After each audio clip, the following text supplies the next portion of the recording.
que es porque como ya es más tarde en Chile. Oremos. Padre nuestro, en estos momentos que nos unimos a través de la distancia a estudiar tu palabra, venimos como estudiantes, como niños a tus pies, Señor, para alabar tu nombre y exaltar tu bondad, a declarar cuán bueno tú eres, Señor, y decirte, Señor, cuánto te amamos y agradecidos estamos de que nos has sacado, Señor, de las tinieblas a la maravillosa luz del reino de tu Hijo, amado. Gracias, Padre, porque en Jesús somos bendecidos con las bendiciones celestiales. Somos llenos de tu Espíritu, Señor. Hemos sido redimidos, nuestros pecados han sido perdonados y ahora somos hijos tuyos. Y queremos pedir, Padre, que como hijos nos enseñes, nos guíes a la verdad y nos des, Señor, amor por la verdad para vivir por ella. Guíanos en nuestro estudio, Padre, lo pedimos por Jesús. Amén. Muy bien. Quedamos la semana pasada, me parece, en el versículo 17, si no me equivoco. Capítulo 8 de Romanos, el versículo 17. Y si hijos, también herederos, herederos de Dios y coherederos con Cristo. Si es que padecemos juntamente con Él, para que juntamente con Él seamos glorificados. Entonces hasta esta sección el apóstol Pablo ha estado hablando de la presencia del Espíritu Santo en la vida de los creyentes como testimonio que son hijos de Dios. Si tenemos el Espíritu, somos hijos. Si no tenemos el Espíritu, no somos hijos. Y el versículo 16 dice que el mismo Espíritu es el que da testimonio de ello en nuestras almas. Y luego dice, nos muestra el estatus que nosotros recibimos al llegar a ser hijos de Dios. Dice que somos herederos de Dios y coherederos con Cristo. Coherederos con Cristo, producto de que el Señor Jesús, al hacerse ser humano, llegó a ser nuestro hermano. Entonces ahora nosotros compartimos sus privilegios al ser hermanos de Jesús. Él es hijo de Dios, nosotros por él llegamos a ser hijos de Dios. Y a través de esa relación, entonces, nosotros somos coherederos con Cristo. Pero hay una condición. Para recibir la herencia tenemos que padecer juntamente con él. Así como Cristo Jesús padeció como hijo de Dios, nosotros también vamos a ser llamados a padecer, a sufrir como hijos de Dios. Vivimos en un mundo que es antagonista a Dios.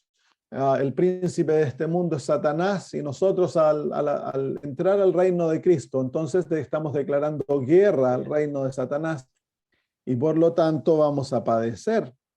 Entonces, el versículo 18 dice, pues tengo por cierto que las aflicciones del tiempo presente no son comparables con la gloria venidera que en nosotros ha de manifestarse. Entonces nosotros como pueblo de Dios, hemos de desarrollar una actitud distinta a lo que el mundo posee en cuanto a la aflicción. El mundo ve la aflicción como algo negativo, algo que está contrario. El pueblo de Dios ha de ver la aflicción como una bendición. Dice el Señor Jesús en el libro de Mateo,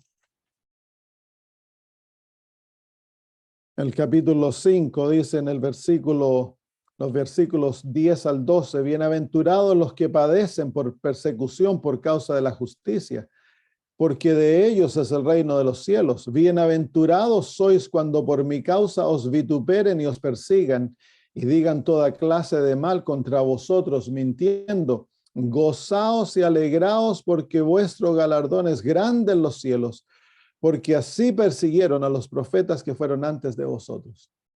Entonces, cuando viene persecución, cuando viene aflicción por Cristo, nosotros hemos de considerarnos bienaventurados. No es una opción para el cristiano el sufrimiento. En el libro de Filipenses, el apóstol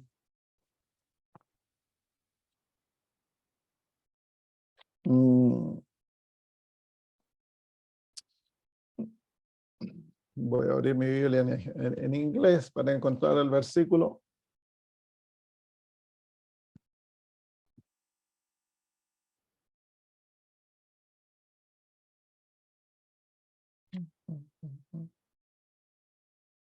El apóstol nos dice de que a nosotros se nos ha dado no tan solo el privilegio de creer en Cristo, sino que también de sufrir con Él.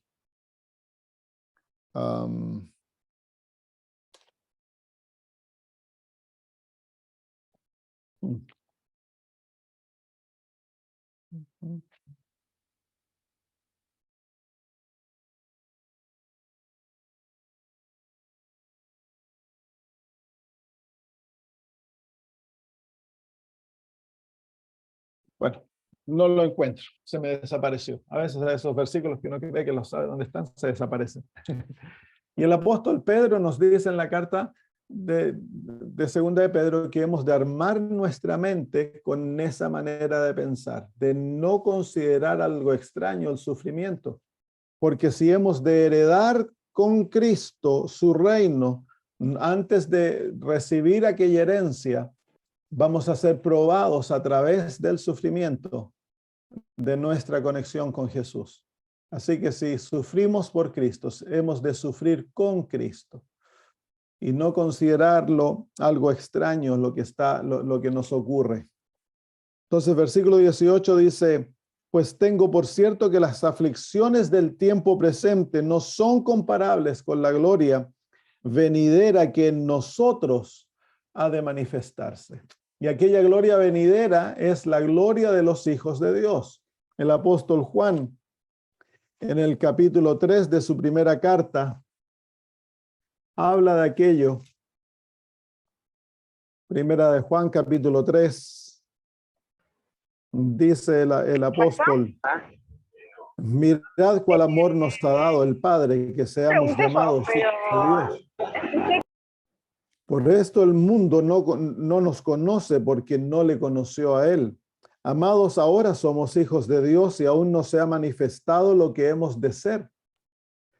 Pero sabemos que cuando Él se manifieste, seremos semejantes a Él, porque le veremos tal como es, tal como Él es. Entonces ahí se encuentra la gloria que se manifestará con los hijos de Dios. Entonces el apóstol dice, no hay comparación. Con lo que sufrimos ahora no es comparable con la gloria que recibiremos en el reino de nuestro Padre. Entonces, lo que el apóstol Pablo nos está instando aquí es que cuando sufrimos, que suframos con la vista en lo que hemos de recibir. Que no perdamos de vista, que no permitamos que el enemigo saque nuestros ojos de la esperanza que Dios nos ha dado. El sufrimiento aquí es temporario, es pasajero. Nadie sufre todos los días de su vida. El Señor nos da muchos días de felicidad. Y el sufrimiento puede volverse en felicidad, puede volverse en gozo, si nosotros tenemos la perspectiva correcta, el entendimiento correcto del por qué el Señor nos permite sufrir. Es un privilegio para el cristiano sufrir con Cristo. Todo sufrimiento, ya sea, no importa la naturaleza del sufrimiento que seamos llamados a pasar, hemos de aprenderlo a vivir con Cristo, porque si hemos de recibir la herencia con Él, hemos de aprender a sufrir con Él. Y sufrir con la perspectiva de la eternidad.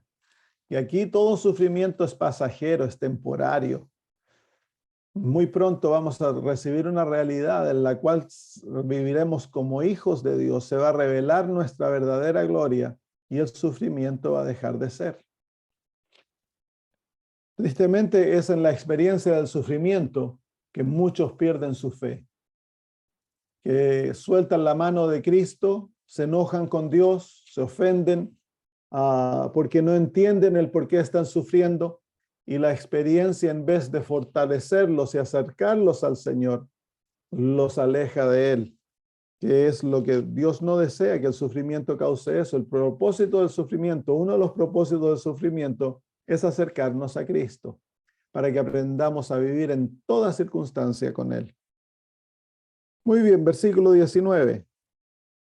porque el anhelo ardiente de la creación es el aguardar la manifestación de los hijos de Dios. Entonces la creación, aparte de la raza humana, todo el resto de la creación aguarda aquella manifestación, porque cuando esta manifestación sea revelada en nosotros, entonces la naturaleza va a ser libertada de la esclavitud en la que ella misma se encuentra. Entonces la naturaleza aguarda aquella manifestación de los hijos de Dios, porque la raza humana fue puesta como guardia de la naturaleza. Fue sujeta a nosotros. Y cuando Adán y Eva cayeron en el pecado, la naturaleza fue sujeta a pecado, fue sujeta a maldad, a muerte, a destrucción. Versículo 20, porque la creación fue sujetada a vanidad, no por su propia voluntad, sino por causa del que la sujetó en esperanza. Entonces la sujeción en esperanza es la esperanza de la gloria de los hijos de Dios, y fue sujeta a vanidad, a pecado, producto de nosotros, porque el mundo natural está íntimamente ligado a la raza humana. La raza humana fue creada para cuidar de la naturaleza, ser los vicerregentes de Dios en el mundo, y nuestra labor era cuidar a la naturaleza. Entonces, cuando Adán y Eva cayeron, la naturaleza fue sujeta a pecado y a dolor. Entonces, la naturaleza, dice el apóstol Pablo, aguarda con esperanza el momento que los hijos de Dios van a ser glorificados. Versículo 22. Versículo 21. Porque también la creación misma será libertada de la esclavitud de corrupción a la libertad gloriosa de los hijos de Dios. Así que la naturaleza comparte nuestra realidad. Los animales, la vegetación, el mundo animado e inanimado comparten nuestra suerte, podríamos decir así, nuestra realidad. Y como la raza humana está sujeta a una esclavitud a pecado, el mundo natural se encuentra sujeto a un mundo de pecado y sufre en esa condición. Satanás odia toda la creación de Dios, por eso se deleita en destruir a los peces, a las aves, a los animales, destruir la naturaleza, la foresta, los árboles, las flores. Se deleita en todo eso, porque es parte de la creación de Dios y es viva. Es viva. Cuando uno piensa que las flores, los árboles son vivos, dice el hermano White que Adán conversaba con la naturaleza. Conversaba con los animales, conversaba con los árboles, con las flores. Él conocía el lenguaje de ellos. Los árboles son vivos, son inteligentes, se protegen por ejemplo, los bosques. Cuando viene una plaga que atacan a árboles, ellos a través de sus raíces envían señales a los otros árboles para que se protejan y produzcan químicos que las plagas no los ataquen a ellos. Las flores se ha visto que responden al lenguaje y al amor humano. Y cuanto más los animales, la hermana de White, por ejemplo, dice que cuando las vacas, el ganado, que aman entrañablemente a sus amos, los llevan al matadero, dice que sufren terriblemente por la decepción, el engaño que se les ha dado, ¿no? De que ellos han crecido a amar a sus amos y luego los amos los venden para ser asesinados. Y cuanto más cuando se matan las gallinitas, las mata para comérselas, ¿cómo se sentirán las pobres? Porque ellos entienden, ellos, por ejemplo, nuestro perro, él conoce nuestro lenguaje, él sabe a la hora que nos levantamos, cuándo es hora que él coma, cuándo lo vamos a sacar a caminar, entiende lo que nos hablamos los unos con los otros, responde a nuestro lenguaje, porque de chiquitito ha estado con nosotros. Son altamente inteligentes. No tienen capacidad moral como nosotros y fueron creados para estar sujetos a nuestro cuidado. Y tristemente, producto del desarrollo de comer animales, que nunca fue la voluntad de Dios, ahora sometemos a nuestros compañeros peludos, yo los llamo, los sometemos a tantos sufrimientos. Pues, saben que ustedes, la hermana White, una de las razones por la cual se debe dejar de comer carne, dice ella, es por el sufrimiento de los animales.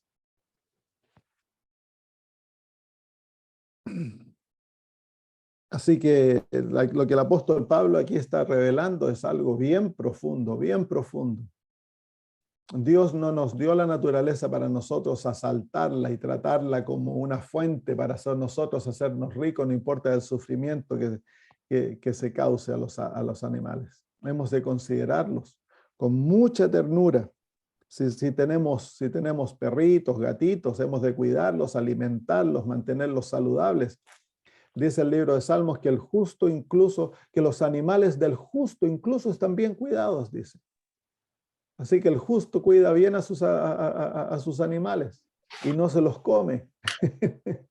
En la casa de un justo adventista, los animales han de morir de viejos. Las gallinitas, las ovejitas, las cabritas, que mueran de viejo, no que mueran por el diente. Muy bien, versículo 21, porque también la creación misma será libertada de la esclavitud de corrupción a la libertad gloriosa de los hijos de Dios. Porque sabemos que toda la creación gime a una, y a una está con dolores de parto hasta ahora. Hace un tiempo atrás, vimos un documental de una señora que dedicó su vida, una científica, a trabajar con los chimpancés. Y aprendió a comunicarse con los chimpancés a través de señales como los muditos, señales de manos. Y algunos chimpancés aprendieron a comunicarse con ella a través de señales y aprendieron un lenguaje bastante desarrollado. Y entonces, especialmente había una chimpancé muy, muy inteligente y ella le contó la historia de su vida a la científica. Como cuando era niña, hombres vinieron y mataron a sus padres y la llevaron y la pusieron en una jaula y todo eso, ¿no? Y el amor entrañable que ellos sentían por los seres humanos. Y que no podían entender cómo los seres humanos los trataban de esa manera.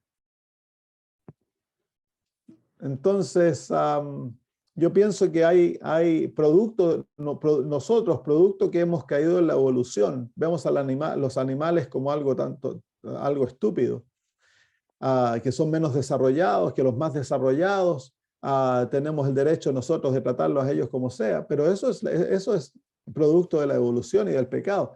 En el plano de la creación es distinto, los animales son nuestros compañeros, no son iguales a nosotros, los seres humanos no somos animales, somos imagen de Dios.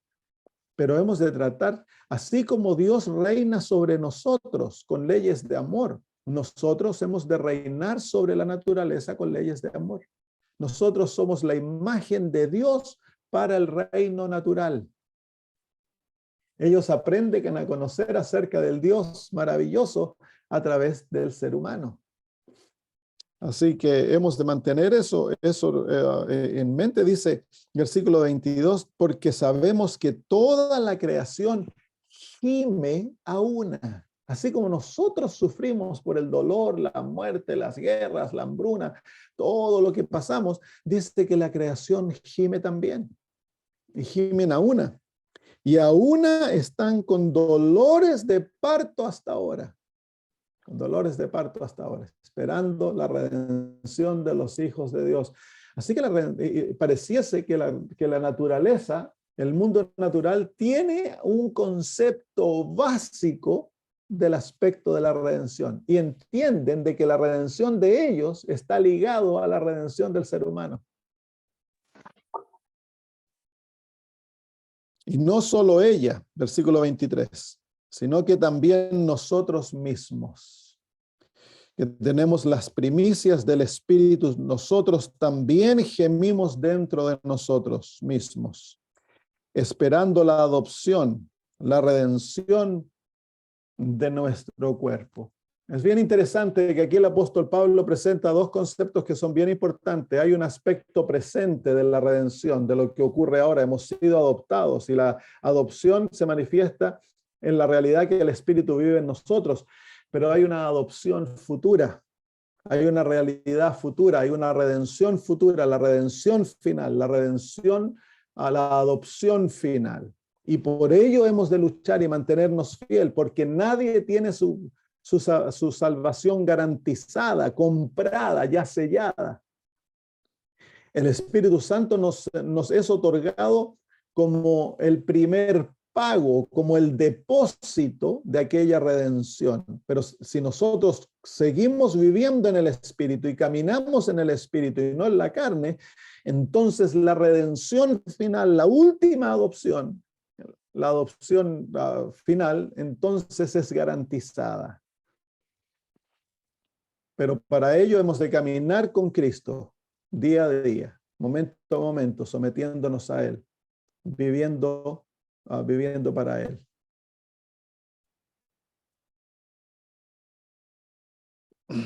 Así que hay una unión entre la raza humana y el mundo natural, en el hecho que ambos gemimos por la redención, especialmente con los hijos de Dios, no con el ser humano perdido, no con el ser humano que no se ha sometido a Cristo. Así que el verdadero cristiano está unido a la naturaleza, al mundo natural, en la esperanza de la redención. Y la redención del mundo más bajo depende de la redención de los hijos de Dios. Cuando nosotros seamos libertados, ellos también serán libertados. Por eso es que cuando Dios va a recrear el mundo, una nueva naturaleza nos va a dar. Versículo 24. Porque en esperanza fuimos salvos. Porque la esperanza que se ve no es esperanza, porque lo que alguno ve, ¿a qué esperarlo? Entonces aquí el apóstol Pablo nos muestra la realidad de la esperanza, que nosotros vivimos en esperanza. Este es el tercer principio del reino de Dios. Los tres principios que gobiernan el reino de Dios: la fe, la esperanza y el amor. El más grande de ellos es el amor, pero los otros dos son esenciales: la esperanza y la fe. La esperanza es lo que nos ayuda a mirar al futuro con gozo, a vivir en aquel futuro. La fe nos ayuda a vivir en aquel futuro, y el amor nos ayuda a experimentar los principios de aquel futuro maravilloso. Entonces es a través de la esperanza que nosotros vivimos con gozo, porque la esperanza es algo vivo. Se hicieron estudios, por ejemplo, de aquellos que sufrieron en campos de concentración, y aquellos que tenían esperanza, que miraban con esperanza al futuro, que iban a ser libertados, que iban a poder vivir una nueva vida, que iban a salir de ahí, rehacer, encontrarse con sus familias, no sufrieron daños psicológicos. Los que no tenían esperanza sufrieron daños psicológicos, y muchos de ellos irreparables. Es por eso que hay que vivir en esperanza. La esperanza nos ayuda a mirar con gozo el futuro que se viene, a mirar positivamente lo que viene. Y el Hijo de Dios, su corazón está lleno de esperanza, y es eso lo que nos lleva a vivir diariamente llenos de gozo, porque sabemos que hay una esperanza, y aquella esperanza se siembra en la palabra de Dios, está fundamentada en lo que Dios ha dicho. Muy bien, versículo 25. Es interesante que aquí el apóstol Pablo añade otro aspecto a nuestra salvación, la esperanza. Dice que fuimos salvos en esperanza. La fe juega un aspecto en nuestra salvación, la gracia de Dios se manifiesta, y la esperanza también juega un aspecto importantísimo en nuestra salvación, porque cuando tú y yo recibimos a Cristo en el alma, nuestro corazón se llenó de esperanza. Nos dimos cuenta que esta vida no es lo único. Nos dimos cuenta que Dios nos va a dar una nueva naturaleza. que el perdón de nuestros pecados, la limpieza de lo que hemos cometido, el hecho que llegamos a ser hijos de Dios, una nueva realidad. Todo eso es esperanza. De un mundo oscuro, sin esperanza, de una realidad desinflada, entramos a una realidad llena de esperanza, llena de gozo, llena de motivación. Versículo 25. Pero si esperamos lo que no vemos, con paciencia lo aguardamos. Entonces la esperanza por naturaleza es algo que no se ve. Entonces la esperanza obra junto con la fe para ayudarnos a esperar aquello que Dios ha prometido. Y la palabra de Dios está llena de esperanzas. Todo lo que Dios se relaciona con nosotros a través de su palabra. Promesas. Y las promesas por naturaleza traen esperanza. Nos hacen esperar. Eso es la palabra esperanza, viene de la palabra esperar. Nos ayuda, nos enseña a esperar con fe y con paciencia, con gozo, lo que Dios ha prometido.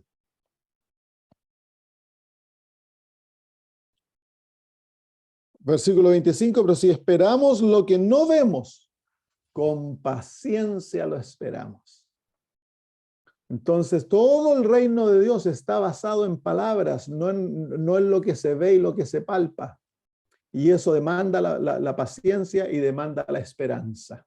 Desarrolla en el corazón del Hijo de Dios la esperanza, el vivir mirando el futuro, sabiendo de que Dios cumplirá su palabra. El mundo vive en lo presente, porque ellos no tienen esperanza. Ellos viven mirando lo que hoy, comamos y bebamos y que hoy moriremos. Esa es la actitud del mundo. No hay esperanza. Para el Hijo de Dios, nosotros vivimos el presente en el contexto de la esperanza, de lo futuro, de lo que se viene. Puedes confrontar enfermedad, puedes confrontar desaliento, pero es la esperanza que te capacita para cruzar a través de estos momentos sabiendo de que hay algo mejor más allá. Entonces la esperanza da aliento, da fortaleza para vivir el presente.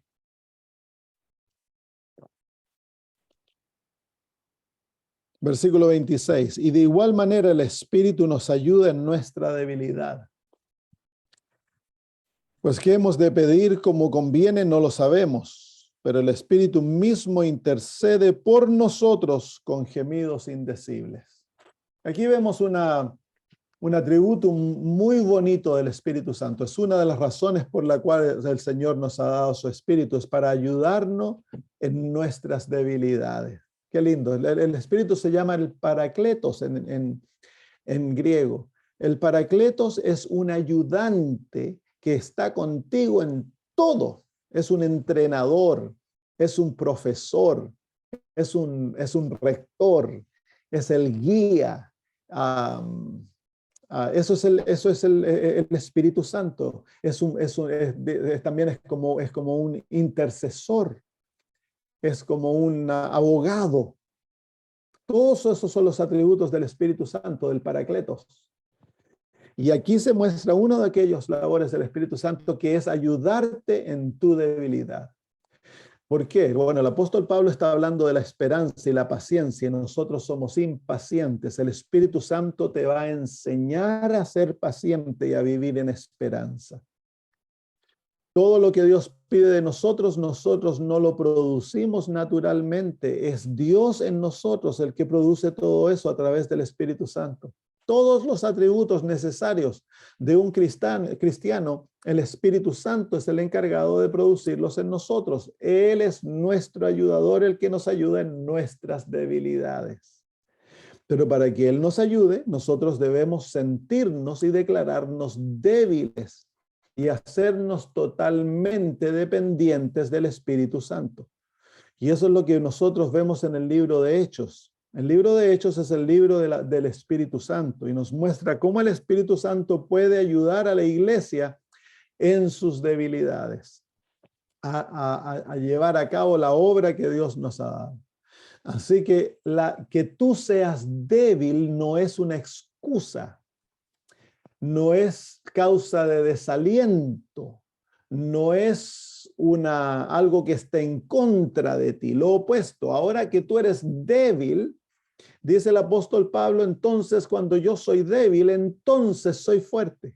Porque si en nuestra debilidad nosotros ahora dependemos del Espíritu Santo, Él llegará a ser nuestro ayudador y nuestra fortaleza.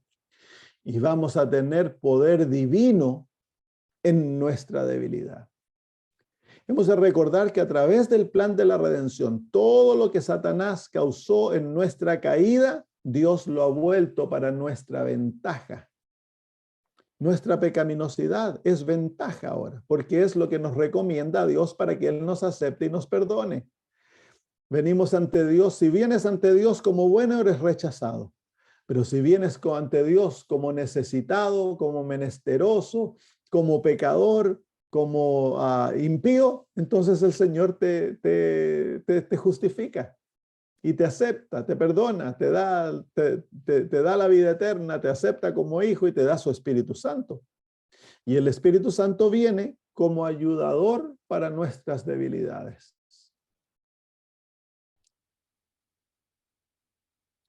Y de igual manera el Espíritu nos ayuda en nuestra debilidad. Pues, ¿qué hemos de pedir como corresponde, como conviene? No lo sabemos. Pero el Espíritu mismo intercede por nosotros con gemidos indecibles. Así que dos cosas. Nosotros no sabemos cómo pedir debidamente.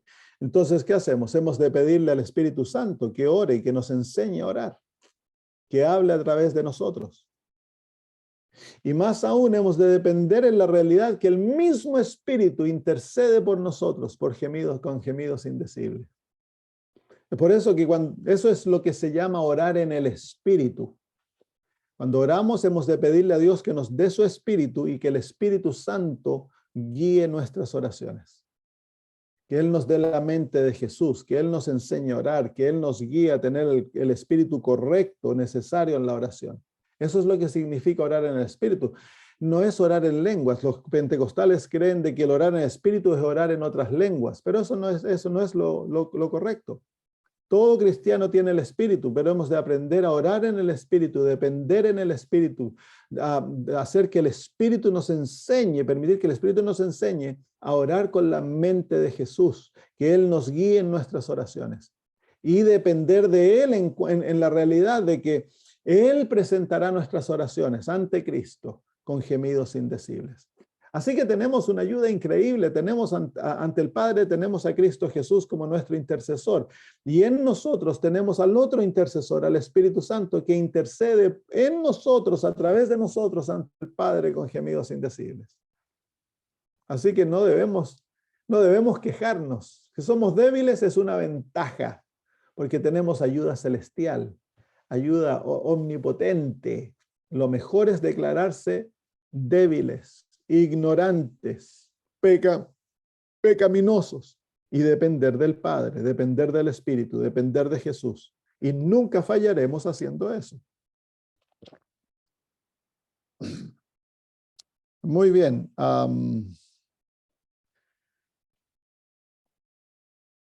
Versículo 24 ya lo vimos, no, versículo 26. Y de igual manera el Espíritu Santo nos ayuda en nuestra debilidad.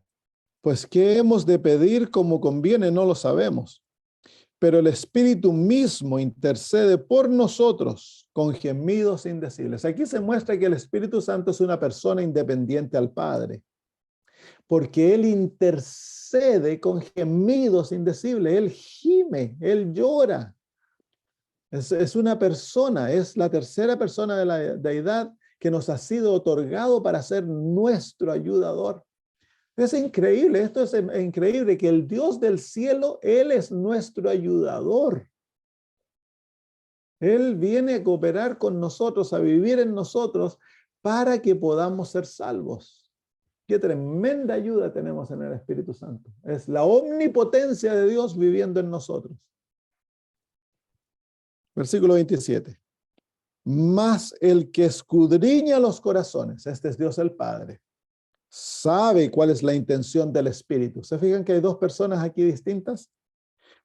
Porque conforme a la voluntad de Dios, intercede por los santos. Así que es el Espíritu Santo el que nos enseña a orar de acuerdo a la voluntad de Dios.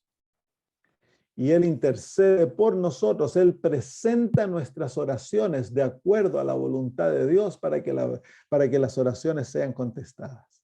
Así que si nosotros pedimos cosas que no son de acuerdo a la voluntad de Dios, a lo mejor el Espíritu Santo las saca y Él las habla, las presenta de una manera que son de acuerdo a la voluntad de Dios, porque el apóstol Juan dice que si pedimos cualquier cosa de acuerdo a la voluntad de Dios, Dios nos escucha. Y si Él nos escucha, entonces cualquier cosa que pidamos la recibiremos. Es el Espíritu Santo el encargado de gemir ante la presencia de Dios y de interceder en nuestro favor y presentar nuestras oraciones de acuerdo a aquella maravillosa voluntad. Y la manera que lo hace Él es a través nuestro.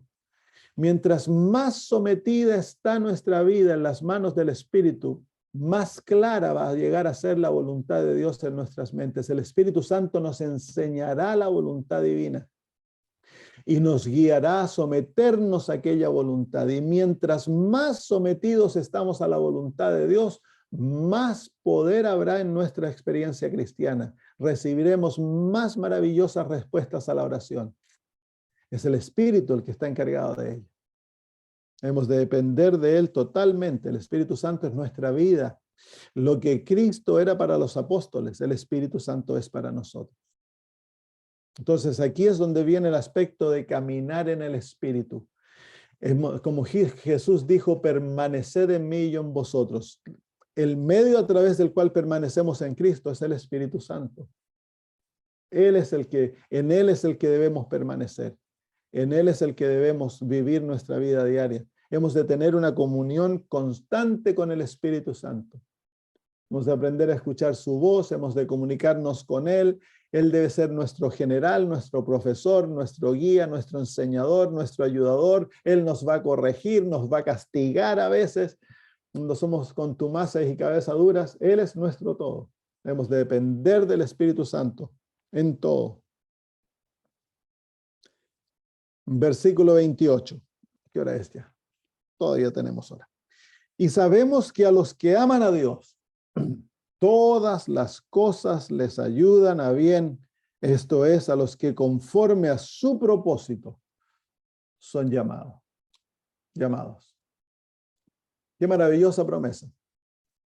Dice, sabemos, esta es certeza, sabemos que a los que aman a Dios, esa es la condición. Es una promesa dada con certeza, sabemos. Viene con condición, a los que aman a Dios. Hay dos condiciones en esta promesa, los que aman a Dios y los que son llamados conforme a su propósito. Y luego viene la promesa, todas las cosas les ayudan a bien. ¿Cuánto? Todo. Entonces, todo lo que nos llega a nuestra vida, si amamos a Dios y estamos llamados de acuerdo a su propósito, entonces todo lo que Dios permite en nuestra vida es para nuestro bien, es para nuestra bendición. Entonces aquí el Hijo de Dios ha de aprender a vivir por fe en la realidad de que las circunstancias puedan gritarte que esto te va a destruir, que es malo, que Dios te odia, que cómo puede ser que un Dios de amor te haga esto. O dudas vengan a tu cabeza. Hemos de aprender a vivir por la palabra de Dios. Y la palabra de Dios dice que todo lo que Dios permite es para nuestro bien. Todo lo que llega a nuestra vida ha sido permitido por Dios. Por lo tanto, es para nuestro bien. Dios nunca te va a dar algo para destruirte. El deseo de Dios no es destruirte, sino que transformarte, glorificarte, ayudarte, bendecirte, hacerte feliz. Pero Él no lo hace de la manera que nosotros nos gustaría que lo hiciese, que nos tomara de la mano, nos diera un heladito y nos sacara por el camino más fácil. Dios no lo hace de esa manera porque eso no desarrolla carácter.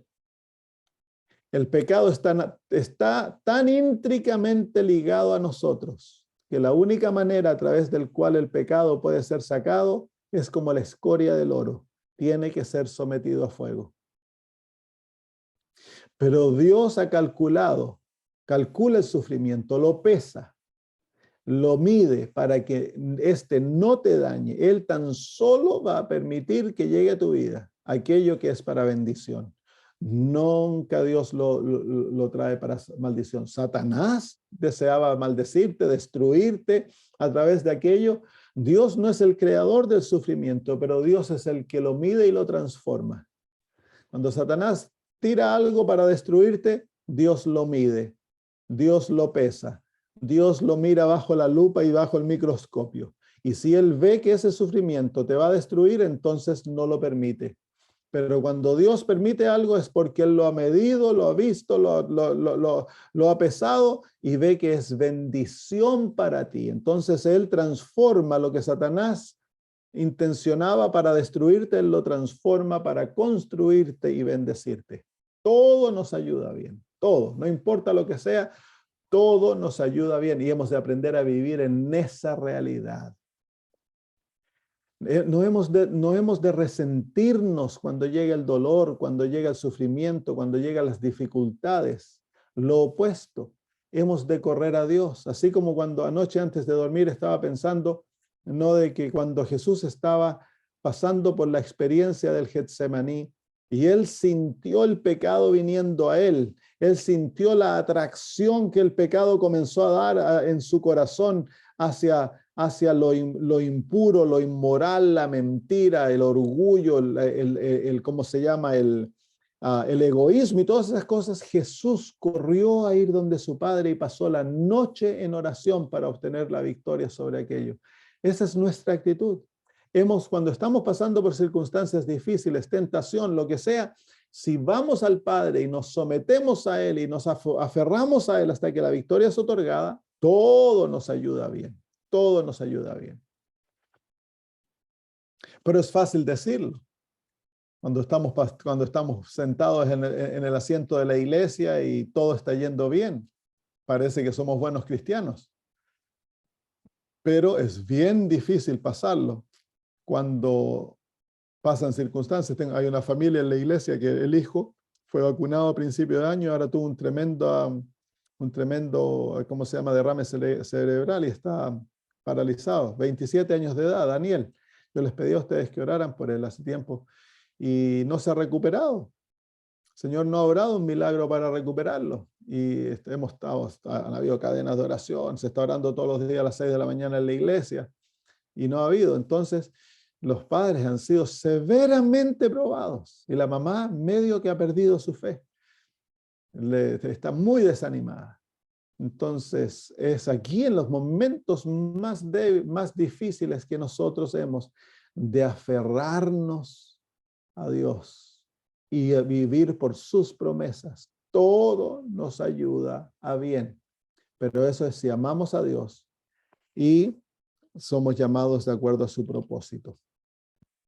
Muy bien, versículo 29. Porque a los que antes conoció, también él predestinó, para que fuesen hechos conforme a la imagen de su Hijo, para que él sea el primogénito entre muchos hermanos.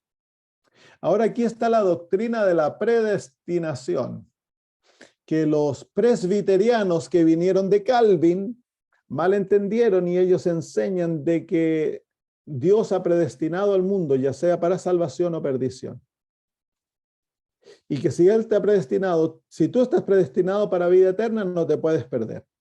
Y si estás predestinado para perdición, no te puedes salvar, no importa lo que hagas. Entonces, la doctrina de la predestinación enseña a un Dios que es arbitrario, que Él marca el destino de sus hijos y no hay manera de salirse. Esa no es la predestinación bíblica. La predestinación bíblica es Dios a todos nos ha predestinado a la vida eterna. Pero somos nosotros los que respondemos a aquella predestinación. Somos nosotros los que marcamos nuestro destino, no Dios. Él no tiene el destino de nadie fijo. Hay personas que dicen, bueno, nadie se puede morir un día antes de su muerte. Dios me predestinó un día en el cual he de morir y ahí voy a morir pase lo que pase. No es así. Si yo vivo una vida saludable, voy a añadir años a mi vida. Si yo vivo una vida insaludable, a no ser que pase accidente, yo voy a quitar años de mi vida. Entonces Dios nos ha hecho a nosotros los forjadores de nuestro propio destino. Tú y yo podemos escoger tener vida eterna y podemos vivir una vida con Cristo y tener vida eterna. Somos nosotros los que forjamos nuestro destino, no Dios. Dios no fija nuestro destino. Dios nos ha predestinado a todos para la vida eterna. Todo ser humano puede ser salvo si así lo desea. Muy bien. Versículo 30. Y a los que predestinó, a estos también llamó. A los que llamó, a estos también justificó. Y a los que justificó, a estos también glorificó. Entonces ahí pareciera el lenguaje de dar a entender con que, bueno, entonces tan solo a los que predestinó, él llamó. Y a los que llamó, entonces él justificó. Entonces a los que no predestinó, él no los llamó y no los justificó y no los glorificó. Pero la realidad, hemos de mirar estas frases en el contexto grande del Evangelio. Porque de tal manera amó Dios al mundo que ha dado a su Hijo unigénito para que todo aquel que en él crea no se pierda, mas tenga vida eterna. Todo aquel que en él cree no se pierda, mas tenga vida eterna. Entonces, ahí está la realidad que balancea estas declaraciones del apóstol Pablo, que pareciesen que Dios escoge a unos para vida eterna y a otros para muerte. Versículo 31. ¿Qué pues diremos a esto? Si Dios es por nosotros, ¿quién contra nosotros? Otra declaración que trae esperanza. Si Dios es con nosotros, ¿quién es contra nosotros? Si Dios está en nuestro lado, entonces, ¿por qué hemos nosotros de vivir atemorizados, preocupados? No, si Dios está con nosotros, ¿quién puede estar contra nosotros? Pueden estar todos los ángeles malos y Satanás, pero no se comparan en cuanto a tener a Dios de parte nuestra. Y Dios está de parte nuestra, hermanos. Dios no está en contra nuestra. Dios nos ama. Dios está en nuestro favor. Dios no es nuestro enemigo.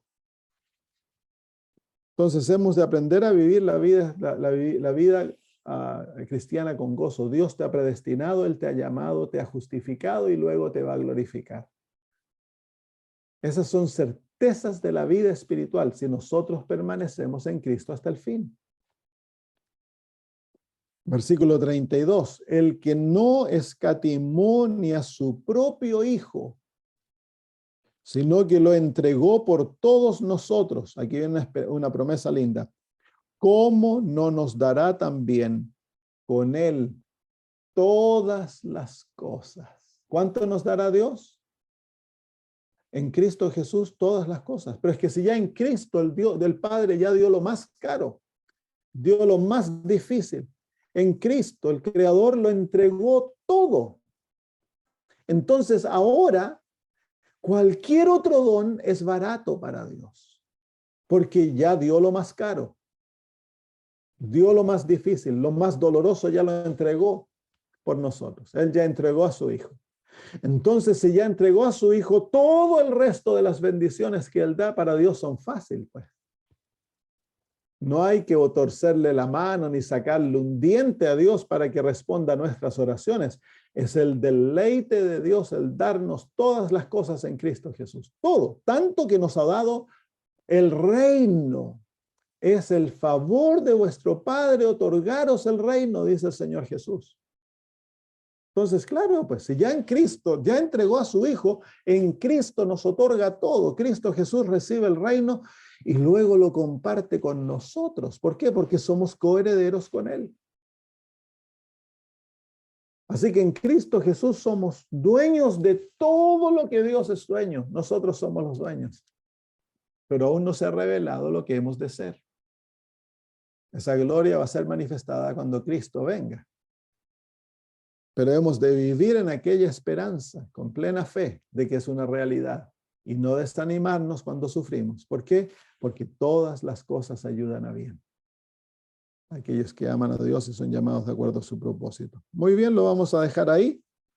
Versículo 32, una promesa maravillosa. El que no escatimó ni a su propio Hijo, sino que lo entregó por todos nosotros, ¿cómo no nos dará también con él todas las cosas? ¿Se fijan que incluso está el balance de lo que él decía de la predestinación? Aquí dice que él entregó a su Hijo para todos nosotros.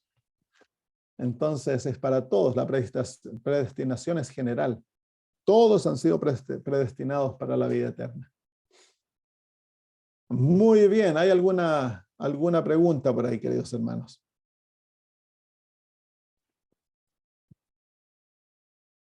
Melissa. Pastor, con respecto a eso que dice de la predestinación de Dios para todos para salvarnos y que nosotros tomamos la decisión, ¿no? Yo escuché una predicación y tenía pendiente estudiarlo, porque la verdad que todavía no lo pude estudiar, pero capaz que ya me saca la duda. Que comentaba que cada versículo que en la Biblia habla sobre el libro de la vida, habla de cuando se borra a alguien del libro de la vida. Entonces la conclusión era que estamos todos inscritos en el libro de la vida y que cada uno, de acuerdo a nuestras decisiones, somos borrados. Sí, no todos estamos escritos. Nuestros nombres se escriben en el libro de la vida cuando nosotros aceptamos a Cristo Jesús como nuestro Salvador. Es en ese momento que el nombre es escrito en el libro de la vida. Y luego, si tú permaneces en Cristo, en el juicio, tu nombre permanece en el libro. Pero si no permaneciste en Cristo, entonces tu nombre es raído del libro de la vida. Pero el libro de la vida contiene el nombre de aquellos que han aceptado a Cristo como su Salvador y lo han declarado como Salvador. Cuando alguien, su nombre es sacado aquí en la tierra, ese nombre es sacado del libro de la iglesia por infidelidad, por apostasía, lo mismo se hace en el cielo. Entonces hay un mini juicio en el cielo. Se ratifica la decisión de la iglesia cuando se hace correctamente en el cielo. Entonces el contenido del libro de la vida es fluido, es de acuerdo a la experiencia de aquel que se encuentra en una experiencia con Cristo Jesús. Pero claro, hay algunos que enseñan que ya todos estamos escritos en el libro de la vida, pero no es así.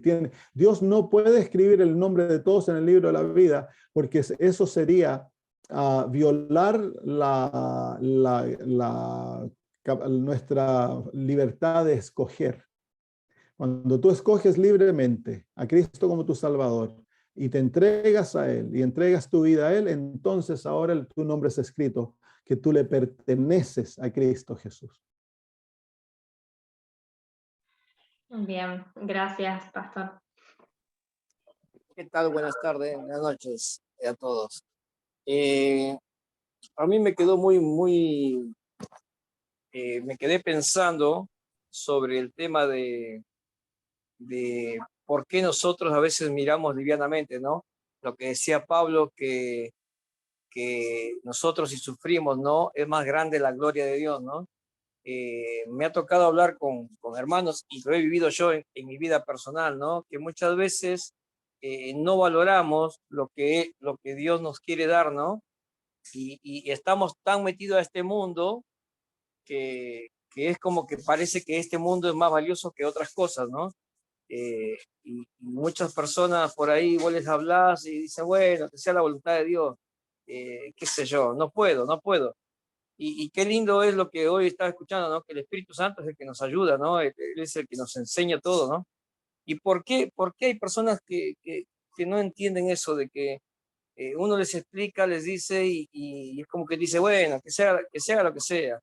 Es como que no está el Espíritu Santo en ellos. ¿Por qué esas reacciones?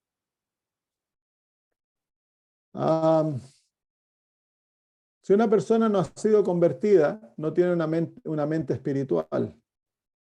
O si el Espíritu Santo no ha despertado en ellos deseos espirituales, es imposible para alguien entender cosas espirituales.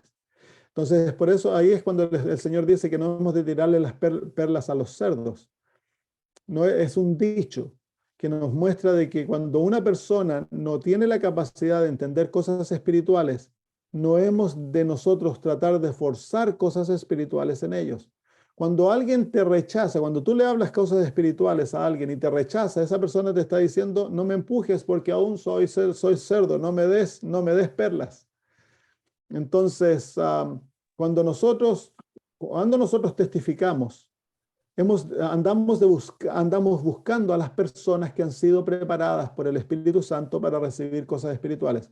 Y tú te das cuenta, el que ha sido preparado, ya que el Espíritu Santo ha preparado la mente, tú le das algo espiritual y la persona responde positivamente. Entonces ahí tú te das cuenta que el corazón ha sido preparado y ahora hay que ver el nivel espiritual en el cual esa persona se encuentra para poder testificar de acuerdo al nivel donde aquella persona se encuentra. Por ejemplo, yo no le puedo dar a un bebé espiritual, no le puedo dar porotos, tengo que darle leche. De la misma manera, a alguien que ha sido recién preparado por el Espíritu Santo, que lo único que conoce es el que tiene un deseo de conocer más, yo no le puedo ir a hablar de la marca de la bestia, del sábado, porque eso es demasiado, ellos no tienen entendimiento para entender aquellas cosas. He de plantar la semilla del amor de Dios en el corazón de ellos. Pero si ya la persona entiende el amor de Dios, o sea, camina con Jesús, pero no entiende verdades avanzadas, entonces yo puedo compartir con ellos aquellas verdades, verdades avanzadas juiciosamente. Por eso que hemos de ver el nivel espiritual donde aquel que ha sido preparado espiritualmente se encuentra. O sea, pastor, no hay que insistirle más y cuando hay ocasiones solamente hay que hablarle sobre el amor de Cristo, nada más. Por ejemplo, tú vas ni siquiera del amor de Dios, porque es una perla que se la estás tirando a un chancho, no la va a valorar. Tú vas al peluquero y el peluquero está cortando el pelo y tú le cuentas algo espiritual y el peluquero se ríe, se burla, cualquier cosa, no sigas. Cámbiale y háblale de fútbol. La próxima vez que vas nuevamente y nuevamente le hablas de algo espiritual, porque el Espíritu Santo puede cambiar una actitud de alguien de un día para el otro. Por eso que hemos de estar constantemente testificando, porque la persona que respondió negativamente ayer puede que en la noche o fue al doctor en la tarde después que se encontró contigo, el doctor le dijo que tiene cáncer. Y ahora entonces comienza a buscar algo, alguna respuesta, se vuelve a Dios en su necesidad y el próximo día puede que tú le hables de algo espiritual y la persona lo tome. Entonces el Espíritu Santo puede preparar a alguien muy rápidamente. Por eso que es necesario que estemos constantemente testificando a aquellos que están alrededor nuestro. Pero la testificación no quiere decir de que yo les voy a ir a hablar de la profecía o de la marca de la bestia, que tristemente muchas veces lo que nosotros queremos empujarle a la gente. Pero si no están preparados para recibir el amor de Dios, ¿cómo van a estar preparados para lo otro? Pero tú puedes hablarle, tú puedes decir, oye, fíjate que está pasando eso y la profecía se está cumpliendo. Y escucha cómo la persona responde. Si la persona no responde, no le sigas empujando. Si la persona responde, ahora tienes que encontrar a qué nivel espiritual se encuentran ellos. Hazle preguntas. Trata de ver cuánto conocimiento tienen. Si no tienen conocimiento, la profecía es muy avanzado para ellos. No tienen dónde colgar el conocimiento. Tienes que crear ¿cómo se llama?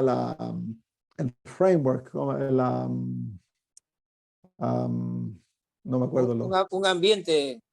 Claro, el ambiente donde se pueden colgar las ideas. Es como construir una casa. Tú no pones el techo sin haber puesto primero el fundamento y luego las paredes. Tienes que ir construyendo con las personas con las que te relacionas y tienes que tener un entendimiento inteligente donde se encuentran ellos. Diego. Gracias, pastor. Gracias. Sí, pastor, buenas noches.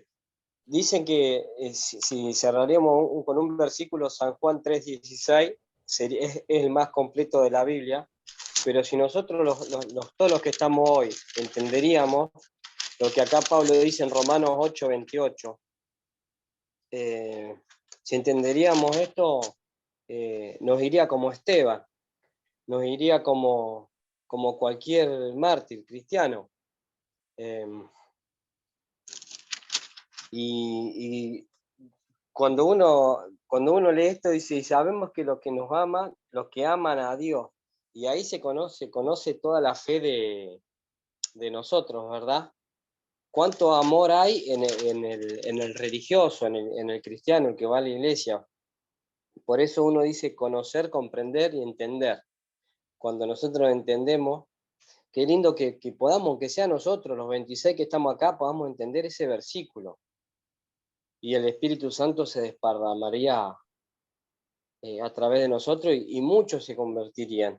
Y con el tema de Walter, a mí como evangelista, y a veces me toca predicar para mucha gente, tenés que ir con el Espíritu de Dios.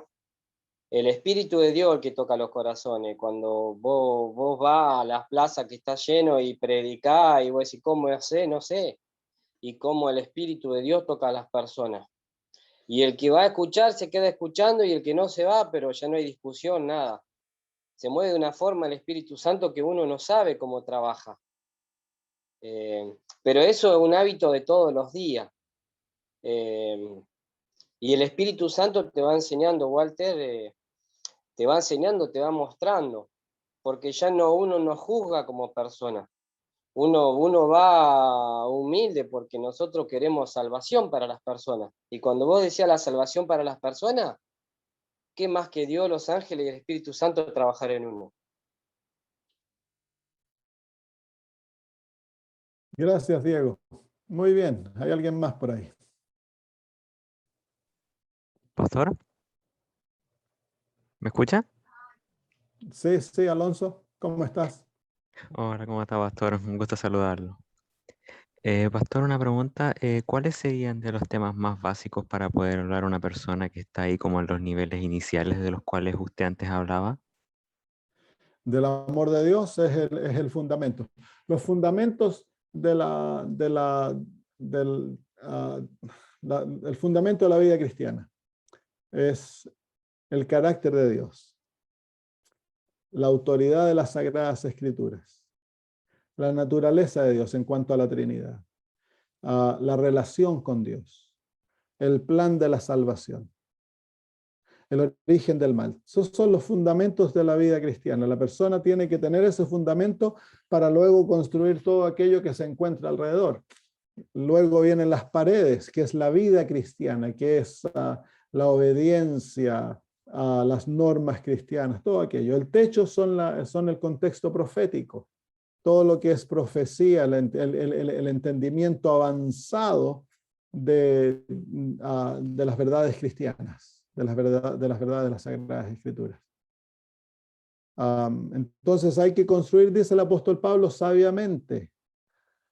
Si uno construye mal, entonces el edificio queda mal construido, y tristemente uno ve muchos hermanos que se desconstruyó mal, no tienen buen entendimiento, no tienen una relación con el Señor, no saben cómo vencer el pecado, cómo confrontar la tentación, no saben vivir por fe, no tienen entendimiento cómo aferrarse a las promesas de Dios y todas esas cosas que debieran haber sido parte de la construcción del edificio cuando estaban siendo preparados.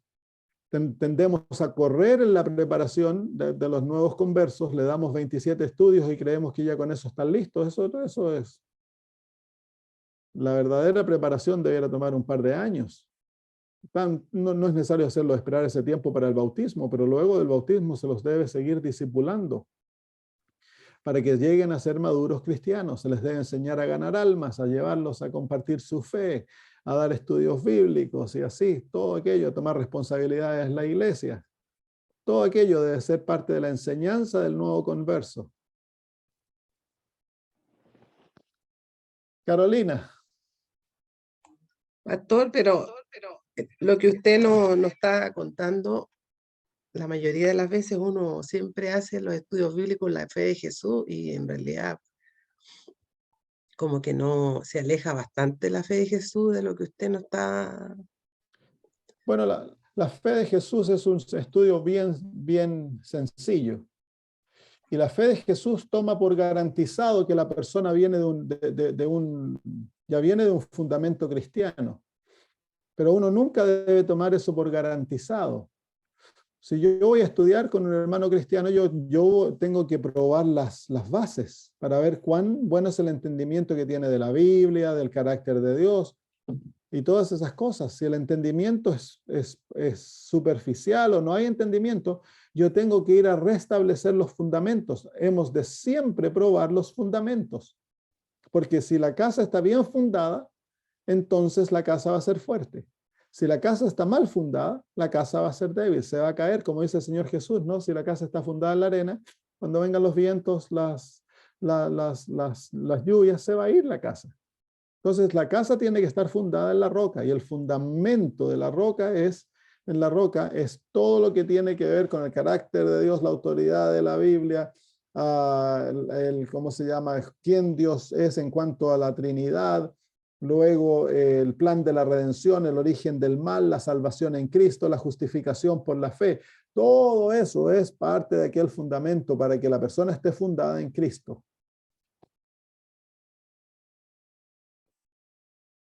Y ha de tomarse tiempo. Lástimamente en Sudamérica, bueno, en muchos países del mundo, se corre a la gente para que se bauticen.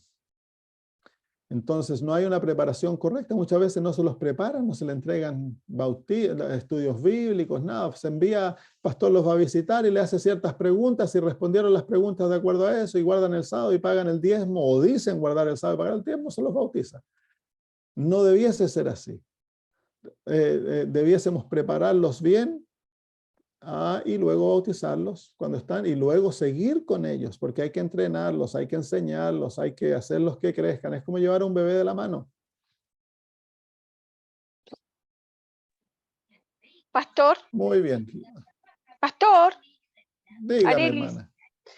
¿y cómo se hace cuando uno entrega el libro Conflicto de los Siglos?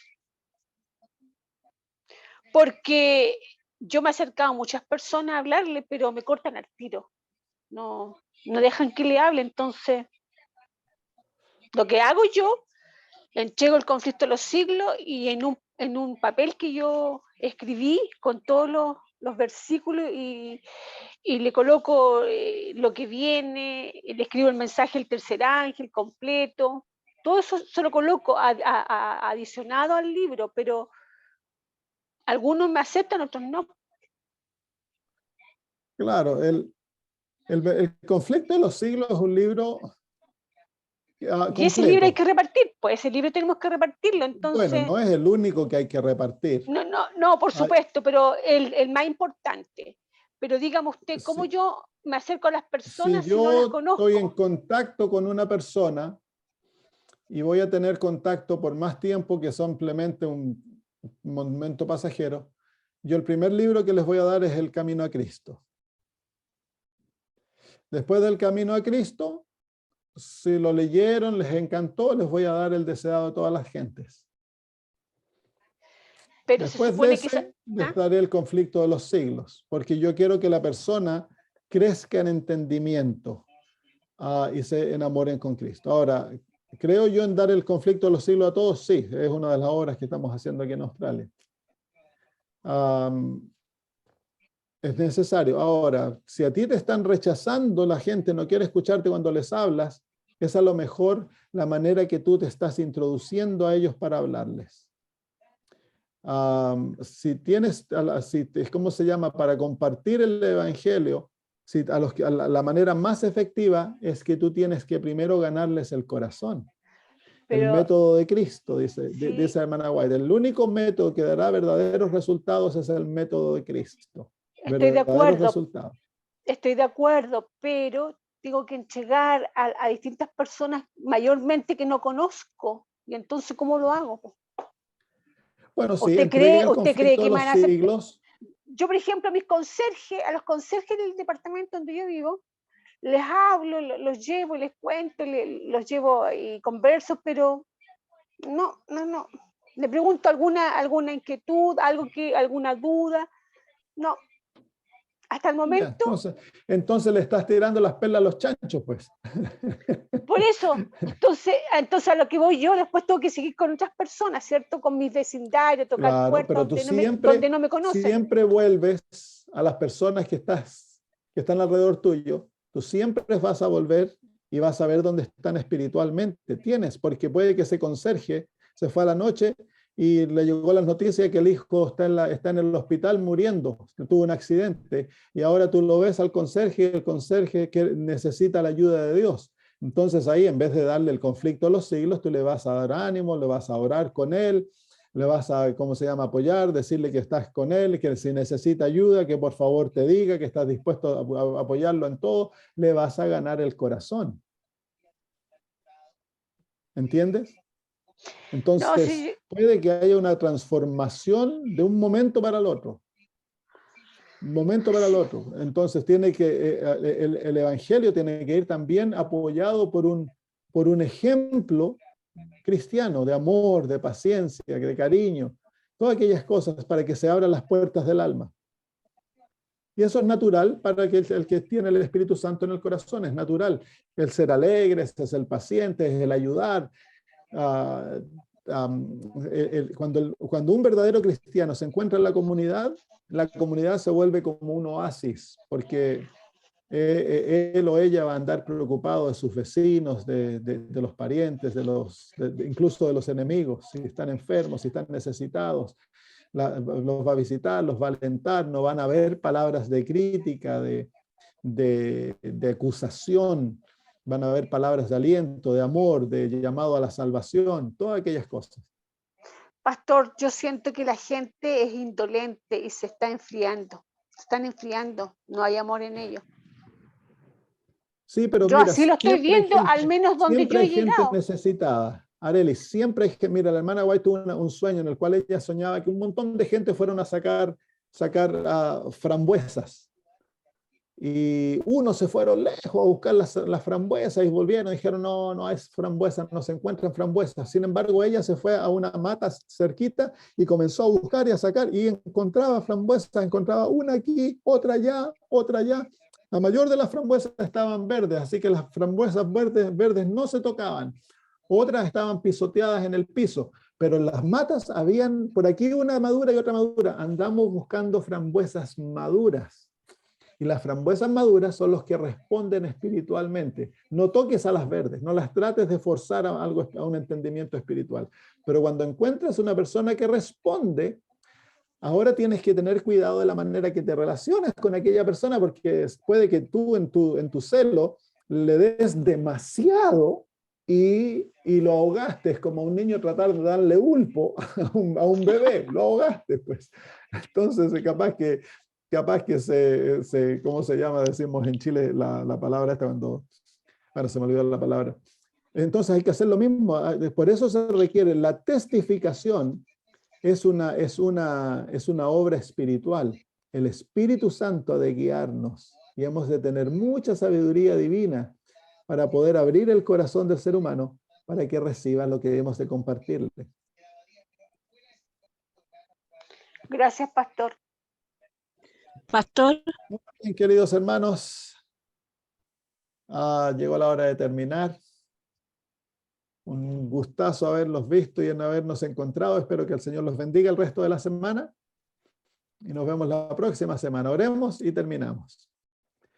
Padre nuestro, gracias por los maravillosos textos que leímos en tu palabra en el libro de Romanos. Qué ayuda maravillosa tenemos en el Espíritu Santo. Qué lindo, Señor, ver que Él es nuestro ayudador en todas las circunstancias de la vida. Gracias por enseñarnos a comprender cuánto la naturaleza sufre producto de nuestro pecado. Señor, te pedimos que nos ayudes a ser compasivos con nuestros animalitos, con, Señor, las flores, los árboles, con todo lo que nos rodea. Que podamos, Señor, alivianar el peso de dolor que lleva la naturaleza. Y pedimos en aquel día glorioso, Señor, cuando nosotros seamos glorificados, que también el mundo natural pueda ser libertado, Señor, y entrar en el gozo eterno de los hijos de Dios. Gracias por darnos la promesa que somos herederos junto con Cristo Jesús. Ayúdanos, Señor, a vivir diariamente con aquella maravillosa con la certeza que somos hijos tuyos, hermanos de Cristo, y que todo lo que es tuyo nos pertenece a nosotros, Padre. Bendícenos también en la obra de la testificación. Señor, danos sabiduría para compartir el Evangelio. Haznos amar al ser humano, a los que nos rodean. Permite, Padre, que tengamos el gozo de encontrar almas que están anhelosas de escuchar la verdad y de escuchar de Cristo, y cuyo corazón está abierto, Señor, para recibir el Evangelio. Bendícenos, Señor, al separarnos, que tu Espíritu Santo nos guíe a cada uno, Señor, y que podamos ser luces en el medio de la oscuridad. Lo pedimos por Jesús. Amén. Muy bien, hermanos, un abrazo para todos. Gracias, Chao, pastor, bendiciones. que le vaya muy Gracias, bien. pastor, Chao, que estés chao. bien. Gracias, chao. Que Chao tengan a una linda todos. semana. Chao, chao. Bueno, chicos.